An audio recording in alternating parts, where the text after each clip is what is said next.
Have you ever really looked at a glass of wine and wondered what's going on in there? Not just the flavor, but the story behind it? I'm talking about a biological drama that's been playing out for millions of years. Today, we're going to uncork the grape's secret survival guide.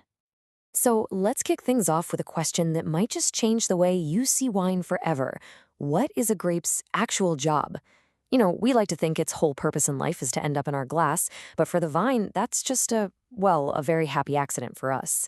The vine itself, it has a much older, much more critical mission. I love this quote from researcher W.J. Hardy. He calls the grapevine a complex survival machine. It sounds a bit technical, right? But what it really means is that the vine's entire existence is programmed for one single thing: survival and reproduction. The wine we drink is just a fantastic byproduct of its ancient quest to pass on its genes. So, how does it pull this off? Well, the strategy is kind of like a two-act play. And the first act is all about protecting its young. This is phase one, building the fortress.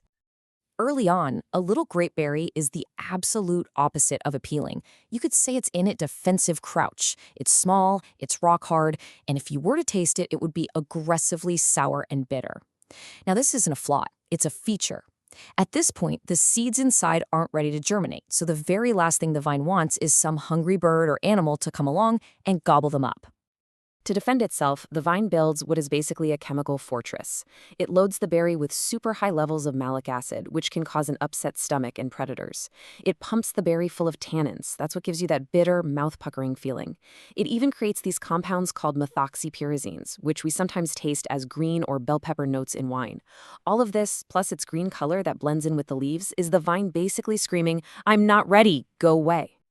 But then, just when you think you have it figured out, everything changes. Once those seeds inside are mature and viable, the vine's mission does a complete 180. It's time for phase two, the sweet seduction. This incredible transformation is a process called veraison. It is the great pivot point in the grape's life. See, up until now, it's been all about defense, defense, defense. But once the seeds are viable, the berry starts to soften, it changes color, those defensive malic acid levels just plummet, and a flood of sugar starts pouring into the berry from the leaves. The show is about to begin. The strategy has been completely flipped on its head. The goal is no longer to hide, but to be found. The vine is now actively advertising its fruit. It's sending out all these clear signals to its main partners in crime, birds, that the delicious, energy-rich reward inside is finally ready for the taking. So what's in this advertisement? Well, first you've got the sugars, glucose and fructose. For a bird, it's a high-energy meal. For us, it's what eventually becomes alcohol. Then you have anthocyanins, which create those gorgeous deep red and purple colors. That's a huge visual eat-me sign. Aromatic compounds start to develop, sending out this incredible olfactory invitation. Those are all the fruity floral notes we love. And finally, the berry itself gets soft, making it super easy for a bird to pluck it, eat it, and fly away, eventually dispersing the seeds unharmed. Mission accomplished.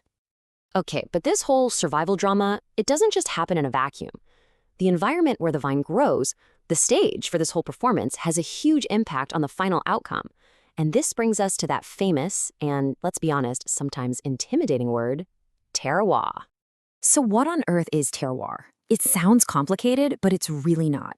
Put simply, it's everything in the vine's neighborhood that affects the grape. The type of soil it's in, the slope of the land, the local climate, all of these things influence how that vine carries out its survival plan, which in turn totally shapes the final character of the wine.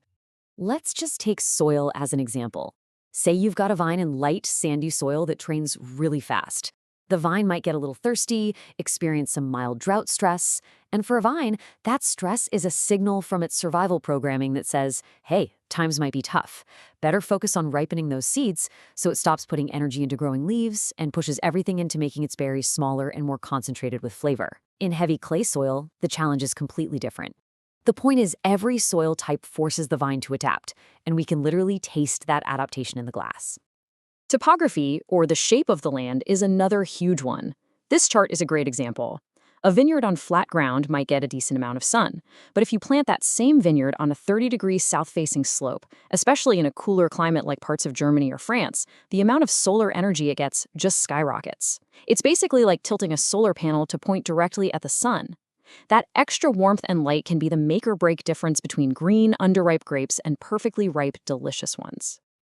So we've got the vine's ancient survival programming, and we've got the stage, the terroir, where it all plays out. But there is one final character in this story, the human. This is where the winemaker comes in and gets to direct the drama. This is exactly what the art of growing grapes, or viticulture, is all about. You see, the best grape growers don't try to fight the vine's natural instincts. They work with them. They kind of act like directors, gently nudging the vine to produce fruit with the exact characteristics they're looking for, whether that's more acidity, deeper color, or specific aromas. And they have this whole toolkit to help them do it. By managing the canopy of leaves, they can control exactly how much sun hits the grapes, which can help burn off those green pyrazine notes we talked about earlier.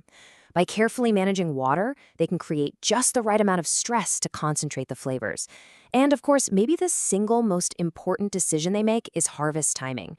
Picking that one perfect moment when the grape's advertisement of sugar, acid, and flavor is precisely what they want to capture in the bottle.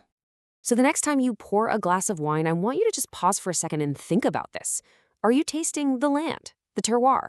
Are you tasting the skill and choices of the winemaker? Or are you tasting the end result of a grape's ancient, desperate, and frankly beautiful strategy to survive? The real answer, of course, is that you're tasting all three, woven together in a story that's millions of years in the making. Cheers to that.